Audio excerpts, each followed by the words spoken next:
O amor de Deus parece algo simplesmente poético. Parece uma história linda apenas. Não é. O amor de Deus não é apenas uma história linda. É uma história linda. A mais linda que jamais poderia ter sido contada. Mas é muito mais. O tema do nosso culto hoje é reaprender a amar. Reaprender a amar. E essa ideia, nem de longe, é minha. Essa ideia, essa ordem, esse comando, é um comando de Deus. Esse é o nosso segundo encontro dessa série que nós estamos recebendo sobre os bilhetes de amor de João. Ainda estamos na primeira carta de João.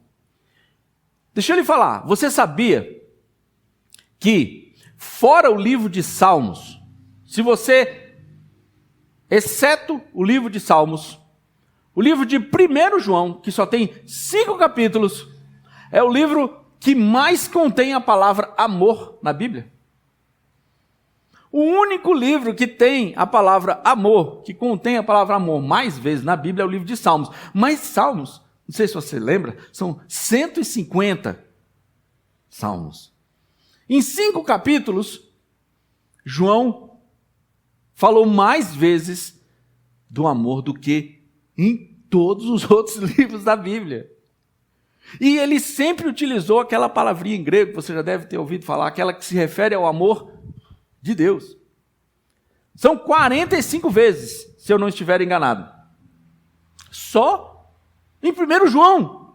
Gente, só nesses 5 primeiros capítulos, porque esse era o apóstolo que Deus, no seu carinho conosco, escolheu para nos falar sobre o amor. Sozinho já, na sua velhice, todos os outros apóstolos já tinham sido martirizados. Nenhum deles morreu de morte natural. Sobrou só João. O João, aquele que lá no evangelho que ele escreveu, dizia, o discípulo, quando falava de si mesmo, o discípulo a quem o Senhor amava. Eu sou encantado com essa. Já pensou você ter certeza que dos 12, eu sou o que Jesus... Gente, a autoestima de João era um negócio simplesmente maravilhoso. Ele tinha certeza que era amado. E sabe por que ele escreve assim? Porque ele quer que eu e você tenhamos certeza que somos amados. Por quê? Viver nesse mundo não é brincadeira. Ele também disse isso, no mundo tereis aflições. E o mundo vai querer te convencer que você não é amado. O mundo vai querer te mostrar claramente as suas falhas, que você falhou, que as pessoas falharam com você, que você foi traído, que as pessoas te deixaram, sabe, sozinho. Mas Deus vem através de João e diz, você é amado. Deixa eu convidar você a abrir, ligar a sua Bíblia lá na carta de 1 João.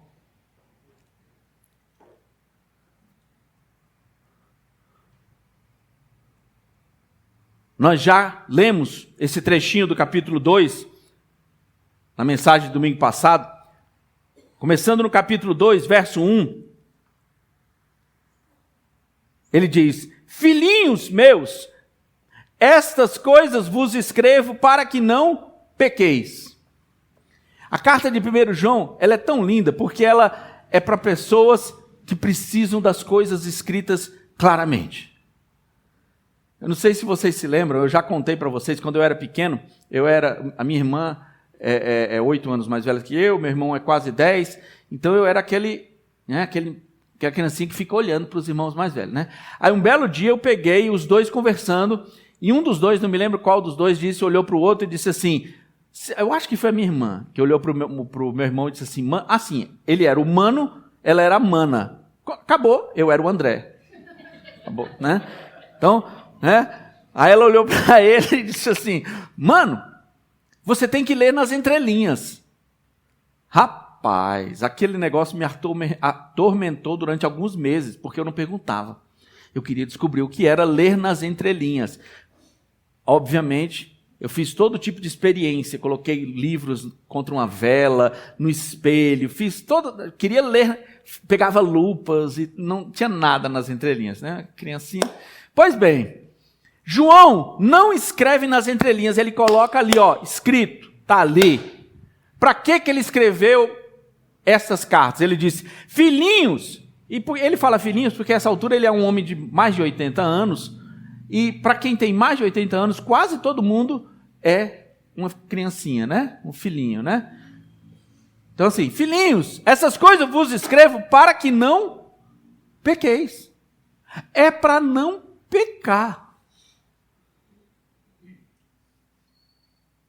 Mas será que dá? Ué, mas tem que dar.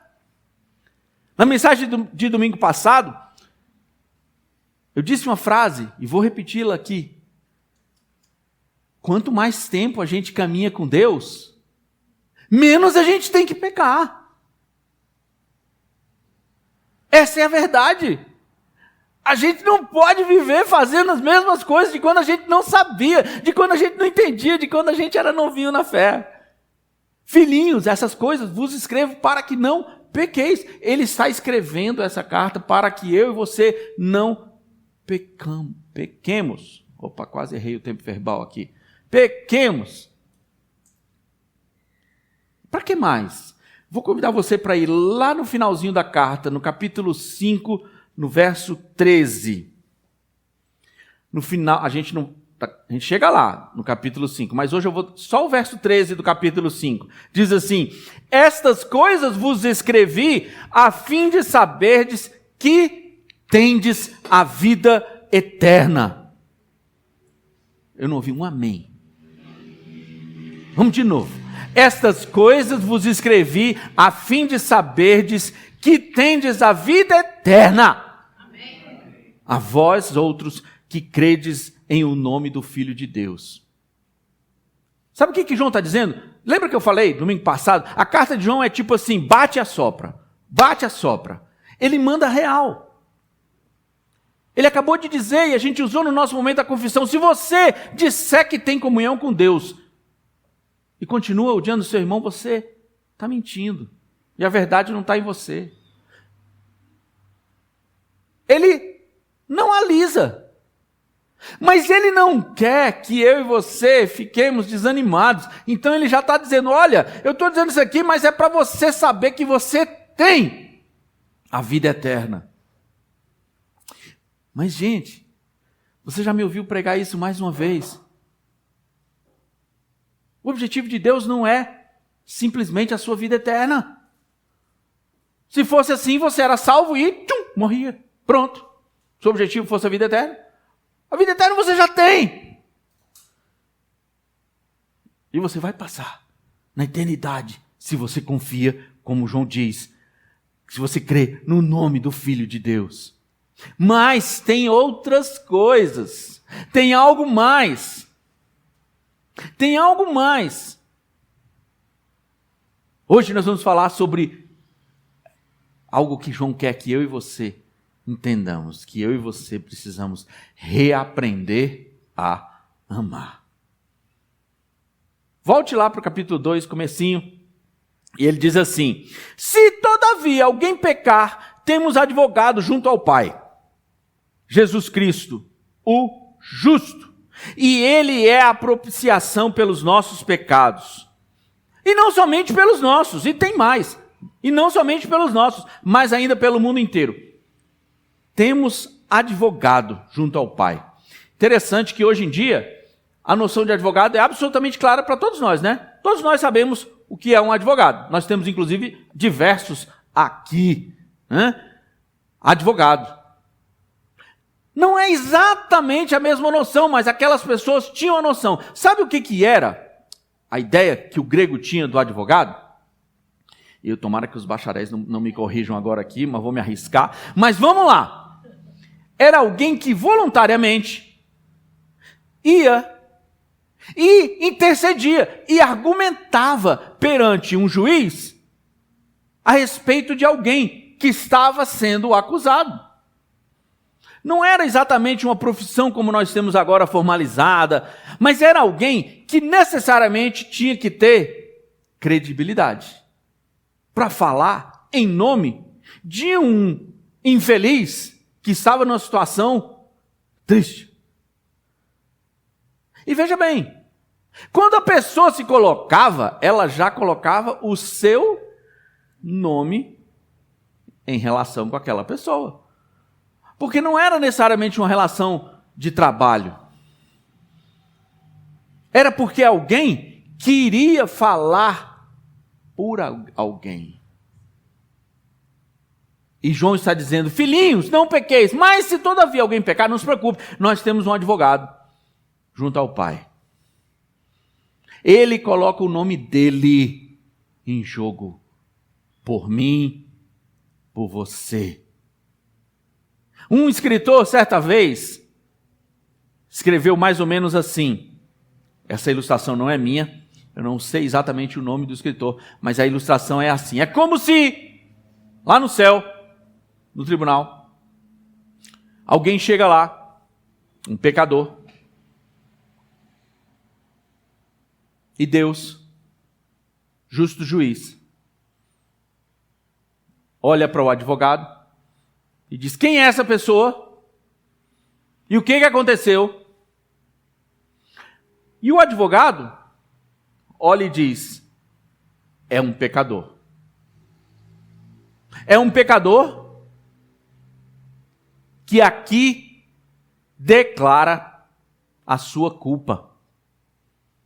E aí a gente vai pausar, porque você já reparou que o papel do advogado hoje em dia é normalmente defender e alegar que não houve culpa, ou pelo menos que os fatos não são tão graves quanto o promotor alega ou quanto a mídia alega.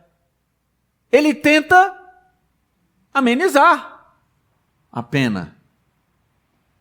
Esse não é o trabalho de Jesus para mim e para você. Em nenhum momento Jesus vai chegar para Deus Pai e dizer assim, não é bem assim, veja bem. Ele até tentou, mas que, você sabe, né? Não. O papel de Jesus é assim, ele é culpado. E aliás, ele é pior do que isso que estão falando dele. Eu sei. Mas como assim? Essa altura o inimigo deve estar se debatendo de tanto rir, babando. E aí Deus Pai olha e diz, então, qual deve ser a pena? E o advogado, meu e seu, declara, morte. A pena é a morte. Não há outro castigo possível, é a morte. Ok. Caso resolvido, sentença declarada, morte. E bate o martelo. Nesse momento, o inimigo já não se aguenta mais de felicidade.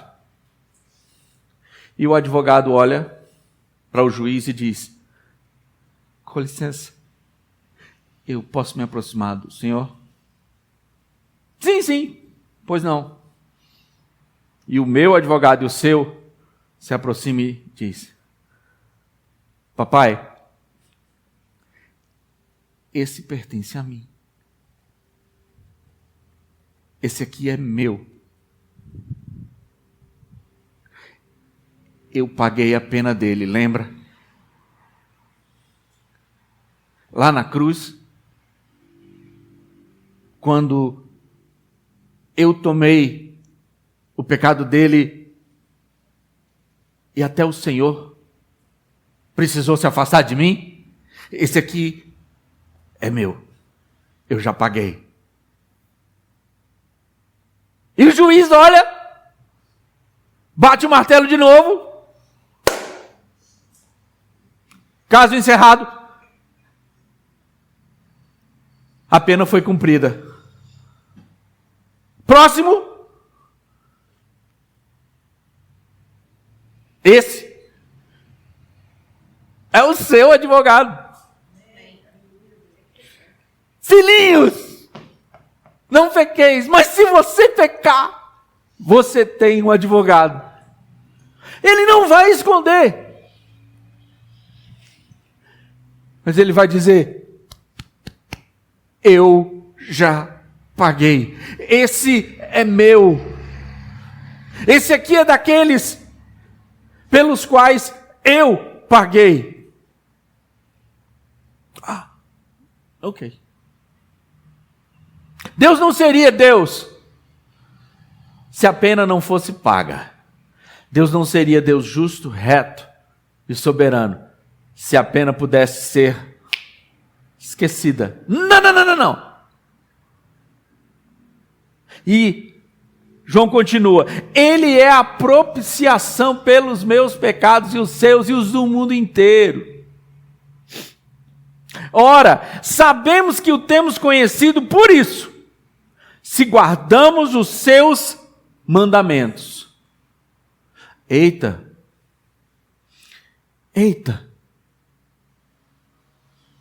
Sabe qual é a regra? Sabe qual é a régua? Sabe qual é o padrão? É se guardamos os mandamentos. Mas pastor, isso não vai dar certo. Todos aqueles, a Torá inteirinha, todos os costumes, tudo aquilo. Não,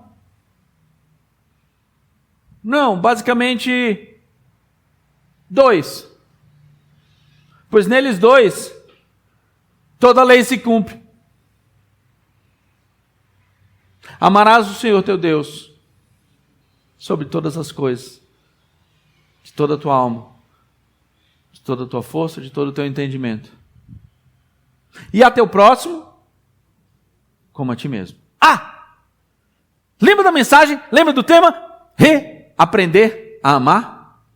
Deus é tão sensacional, mas Deus é tão lindo, tão fofo, que Ele não pede alguma coisa de mim e de você sem que Ele tenha feito antes. Quando Ele deu essa regra, essa era a maior forma de amor possível. Amar o próximo como a si mesmo. Esse era o maior modelo. Deus não poderia dar a forma final, porque Ele não tinha dado o modelo ainda. Observe que Jesus veio. Deus amou ao mundo de tal maneira que deu o seu Filho unigênito para que todo aquele que nele crê não pereça, mas tenha vida eterna. Jesus veio. Jesus já tinha iniciado o ministério dele. E quando os fariseus perguntaram para ele qual era o maior mandamento, Jesus respondeu, lá em Mateus 22, entretanto os fariseus, sabendo que ele fizera calar os saduceus, reuniram-se em conselho. Um deles, intérprete da lei, eles fizeram um petit comité para tentar pegar Jesus. Gente, eu fico imaginando a tristeza da vida de uma pessoa que tenta pegar Jesus numa falha.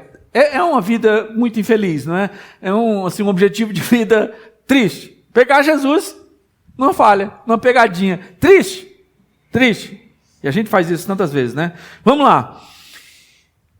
Mestre, qual é o grande mandamento da lei? Respondeu-lhe Jesus: amarás o Senhor teu Deus de todo o teu coração, de toda a tua alma, de todo o teu entendimento. E Jesus não parou aí e disse: este é o grande primeiro. O segundo semelhante a este é: amarás o teu próximo como a ti mesmo. E Jesus completa: destes 2 mandamentos dependem toda a lei e os profetas.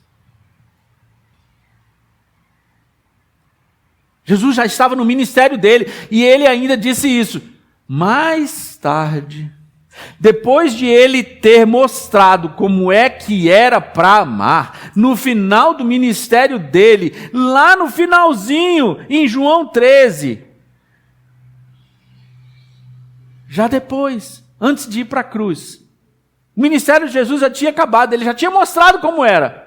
Ele olhou para os discípulos e disse, quando ele saiu, disse Jesus, agora foi glorificado o Filho do Homem, e foi Deus glorificado nele. Se Deus foi glorificado nele, também Deus o glorificará nele mesmo, e glorificá-lo-á imediatamente. Filhinhos, ainda por um pouco estou convosco. Buscar-me-eis, e o que eu disse aos judeus, agora vos digo a vós outros, para onde eu vou, vós não podeis ir. Novo mandamento vos dou, que vos ameis uns aos outros, assim como eu vos amei. Ha! A história da humanidade andou todo esse tempo para que Deus pudesse dar a forma correta do segundo mandamento. Novo mandamento vos dou, que vos ameis uns aos outros, assim como eu vos amei. Só agora eles podiam saber. Note que ele não falou isso para os fariseus. Porque os fariseus não entendiam o quanto ele tinha amado os seus discípulos. Só quem entendia o quanto ele tinha amado os seus discípulos eram os discípulos. Jesus está fazendo a mesma coisa comigo e com você hoje, já fez na nossa vida. Ele está dizendo para você, novo mandamento eu vos dou. Que vocês se amem como eu amei vocês. Porque eu e você temos condição de saber como Deus nos ama. As pessoas que não conhecem a Deus, não têm. Sabe como é que elas vão saber? Se você amar as pessoas como Jesus te amou. Aí elas vão conseguir entender o amor de Deus. Amor parece uma coisa assim tão teórica. As pessoas falam de amor como se fosse tudo, menos o que Deus quer fazer o sentido. Pertinho da minha casa tem numa das descidazinhas da Tesourinha, e quem estiver me ouvindo e não for de Brasília, Tesourinha é um túnelzinho que a gente passa assim, né? Lá no Eixão. É um túnelzinho, e no túnel alguém colocou uma frase, ame quem quiser.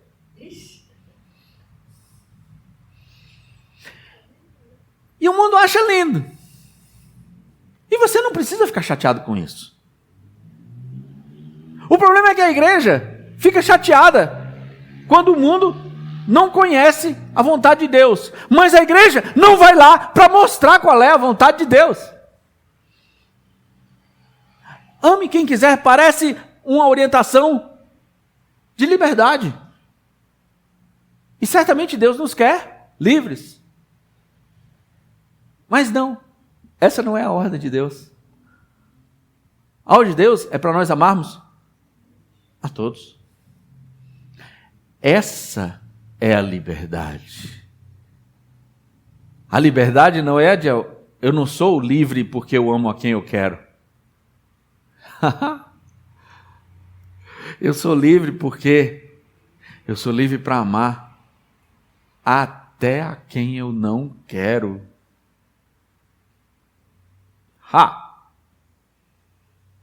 Mas o mundo não entende. Não entende porque eu não estou indo e falando. Não entende porque você não está indo e falando. Novo mandamento vos dou. E aí a gente fica, mas será que eu amo as pessoas? Será que Você já se perguntou se você tem amado as pessoas? Porque hoje a mensagem já está acabando e eu vou te dizer se você ama ou não as pessoas. Consegui sua atenção? Hoje você vai ter a régua perfeita para medir se você ama ou não as pessoas como Deus quer. Eita! É. E não é da minha cabeça, está escrito aqui. Não inventei nada. Eu já recitei o versículo hoje aqui. Você quer saber como é que Deus quer que você ame? Porque Deus amou ao mundo de tal maneira que entregou o seu Filho unigênito para que todo aquele que nele crê não pereça. Esse é o amor que Deus quer que você ame. O Felipe deve começar a tremer de medo. Ele é o meu filho, então assim... Não é isso. Sabe como é que Deus quer que você ame? Amar uma pessoa é querer que ela seja salva. Amar as pessoas é viver para que as pessoas não pereçam. Amar as pessoas não é resolver as questões financeiras delas. Amar as pessoas não é querer que elas sorriam. Amar as pessoas não é querer que elas fiquem satisfeitas. Amar as pessoas é viver para que as pessoas não pereçam. Pronto. Quando você sai de casa, você sai decidido a alguém deixar de perecer naquele dia por causa da sua vida, você está amando as pessoas. E você está vivendo na luz. Você sai de casa, você nem lembra que a sua vida é para que as pessoas conheçam a Deus, você está vivendo a mentira das trevas. É o que João diz, não sou eu, não fique bravo com o pastor André. Aqui, bate, assopra. É simples. É muito mais simples do que todos os escribas tentaram dizer. É muito mais simples do que eu e você tentamos explicar para as pessoas. Porque para fazer a vontade de Deus, você não precisa conhecer a Torá de cor. Você não precisa saber a palavra de Deus de cor. É bom que saiba, mas você não precisa. Para fazer a vontade de Deus, você pode começar a fazer hoje, sem o seu bacharelado em teologia. Para fazer a vontade de Deus, você pode fazer hoje, mesmo sabendo o que você fez antes de vir aqui para a igreja. Para fazer a vontade de Deus, só o que você precisa é querer intencionalmente que alguém conheça a Deus por causa da sua vida. Fazer a vontade de Deus não é vir à igreja, não é cantar. Fazer a vontade de Deus... Não. Fazer a vontade de Deus é intencionalmente viver de um jeito que seja do jeito que Deus quiser. Ele use a sua vida para que alguém o conheça e não pereça. Ponto final. Qualquer outra coisa é acessório. Vem junto. Você ministra porque Deus vai agindo na sua vida e te dá dons para que aquilo... Você tenha uma tarefa. Mas a intenção é que alguém seja discípulo de Deus. E Deus é tão perfeito que Ele diz: nisto conhecereis se sois meus discípulos, se vos amardes uns aos outros.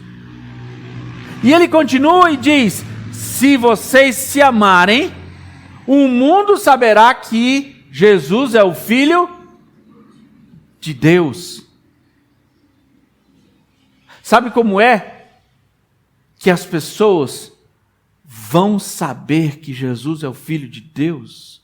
É se elas forem amadas como você sabe que é amado.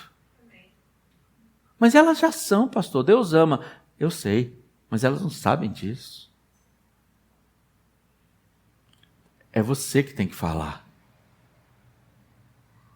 Eu tenho que reaprender a amar. E, gente, é tão lindo que amar não significa ser louco pela pessoa.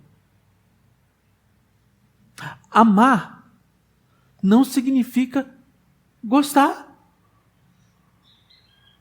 Amar é viver de um jeito que essa pessoa conheça a Deus. Amar não é sentimento.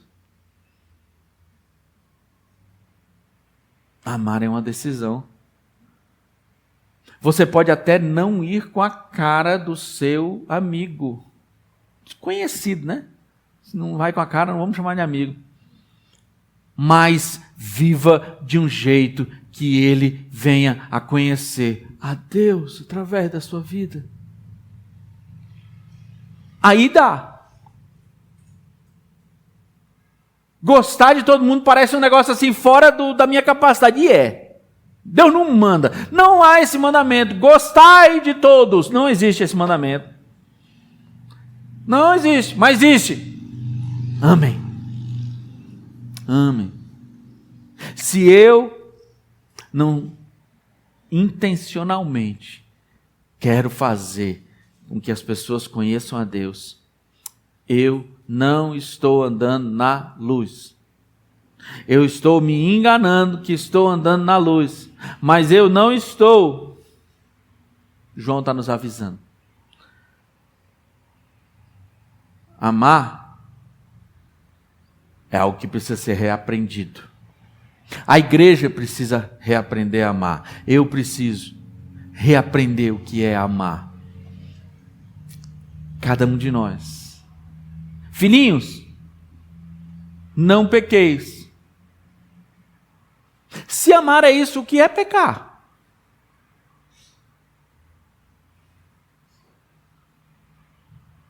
É cada vez que o que eu decido viver, fazer, pensar, tocar, comer, comprar, falar, não falar, afasta alguém de Deus. É isso. Só que era difícil Deus explicar assim, lá no começo, para quem ainda não tinha sentido o amor. Acontece que as regras existem para ajudar a gente a entender o que deve ou não deve fazer. Mas é mais simples do que decorar Você não precisa decorar o Código Penal todinho para saber. Não. Amar é viver intencionalmente para que as pessoas não pereçam. Pecar contra Deus é viver de forma que as pessoas continuem perecendo, porque elas já vão perecer. Todos pecaram e todos carecem da glória de Deus. Não diz, lembra, vai lá para o 5,13. Filhinhos, essas coisas vos escrevo para que saibam que tendes a vida eterna. João não quer que eu e você desanimemos, ele quer, pelo contrário, que a gente, uau! Então eu posso fazer. Então eu posso amar. Eu posso querer discipular, eu posso querer falar, eu posso querer viver do jeito que traga as pessoas para perto de Deus. E traga as pessoas para perto de Deus não significa trazer as pessoas para dentro da igreja. Traga as pessoas para perto de Deus, é para perto de Deus. Não se preocupe. Se Deus as quiser na igreja, Ele mesmo nos ajuda como fazer isso. Mas Deus não nos ordenou a trazer pessoas para a igreja. Ele nos ordenou a viver de um jeito que as pessoas não pereçam. Seja luz, seja sal. Compare isso com qualquer outro trecho da palavra de Deus e veja se é verdade ou não. Não sou eu que estou dizendo para você. É o próprio Deus que fala através da sua palavra. Eu quero reaprender a amar. Meu desafio hoje para a igreja que Deus me deu para pastorear é que a gente reaprenda a amar. Que a gente entenda direitinho que Deus nos chama a mostrar esse amor para as pessoas, a viver de um jeito que elas sejam salvas. Intencionalmente. Quem tem ouvidos para ouvir? Ouça. Essa é a mensagem que Deus nos traz hoje. Em nome de Jesus. Amém. Vamos orar? Baixe sua cabeça. Feche os olhos. Mas antes, peraí. Antes de você baixar sua cabeça, dá um sorriso para mim, gente. Lembra do bate e assopra? Deus nos ama. Deus cuida de mim. Deus cuida de você. Baixe sua cabeça. Feche seus olhos. Senhor Deus, louvado seja o teu nome, Senhor Deus, pela tua palavra. Louvado seja o teu nome, pelo teu amor. Louvado seja o teu nome, Senhor Deus, porque o Senhor nos amou de tal maneira que se entregou. Para que todos aqueles que crerem no teu nome não pereçam, Senhor. O Senhor viveu intencionalmente para me amar. Cada passo que o Senhor deu, cada palavra que o Senhor falou, foi por amor a nós. Cada vez que o Senhor permitiu que aquele chicote penetrasse na pele das tuas costas, foi por amor a mim, Senhor. Foi para o Senhor poder dizer para o juiz do universo: este é meu.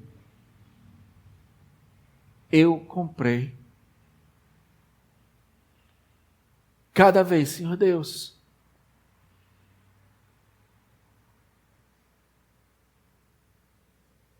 que o Senhor olhou para nós, para o teu povo, foi por amor. Oh, Senhor Deus, tem misericórdia de nós quando a gente complica intencionalmente, muitas vezes, aquilo que o Senhor já nos mandou viver e fazer, para nos enganar. Oh, tem misericórdia de mim, Senhor. Tem misericórdia de nós. Nos ajuda, Senhor Deus, a viver a simplicidade de uma vida que tem por objetivo fazer o teu nome ser glorificado. Oh, Senhor Deus. Tem misericórdia de mim, de nós, da nossa igreja. Quando a vida que o Senhor nos deu não é gasta, usada e vivida para o teu louvor. Tem misericórdia de nós e nos ajuda. Louvado seja o teu nome.